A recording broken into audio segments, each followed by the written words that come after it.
Done the work, you've put your application in when requested, and lo and behold, you still haven't been paid on time. We know this happens up and down the country every day, all over the world, and today we're going to discuss how to get paid when you're meant to. So, to keep it really basic, we're going to start with phase one, which is submitting your application on time. Then a couple of days after the due date, which is normally, if your due date's the month end, so we're talking like the 2nd or 3rd, we're just going to send a polite email to the QS, CA, PM, whoever it is you're dealing with, just saying, good morning, I'm just checking that you've received my application. Is there any queries with it? Following this response, obviously, they come back to you in a positive way, and it's like, yeah, I'll be producing your payment notice shortly, leave it with me. If they ignore that, you might want to wait another week and just politely remind them. Again, depending on the response, it's then a case of looking at the contract and seeing when the payment notice is due, which is obviously their last opportunity to tell you what you're being paid. Or you might just want to say to them, again, in a polite email, just start to forecast our cash flow. Is there anything major you'd like to go through? Or if it is all fine, can you just send me the payment notice so I can raise our invoice?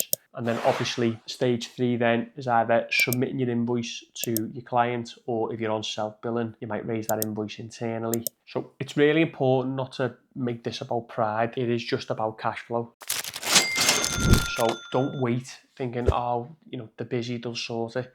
It's just a polite email just to move things forward so you can ensure you are going to get paid on time, rather than a big commotion at the end when people are forcing through payments for you. I've mentioned previously about making sure your invoices is all in line with what your client's expecting, but just to take that again right back to the beginning, make sure you're using a proper application template, whether that's the one the client wants you to use or it's one of your own, obviously the one within our system. Make sure that you're putting in all the information that's relevant. And again, it's important to make sure that information, or the majority of it, is being transferred onto the invoice. Don't give anyone an excuse not to pay you. Make sure, even if it's your company numbers on there, your address is up to date, bank account details, UTR, VAT number. Invoice templates now are very easy on the likes of Xero, etc. So make sure you're not giving anyone an excuse to not pay you on time.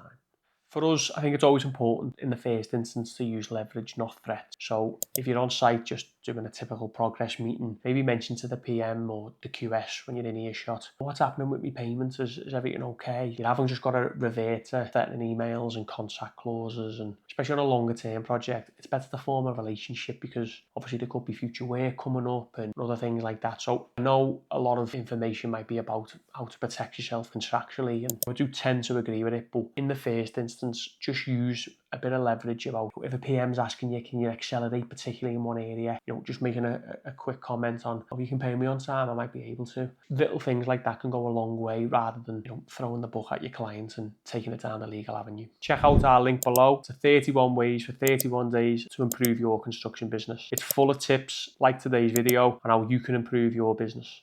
And if you thought this video was good, you're going to like what we're doing in this one with even more top tips, and we'll see you in the next one.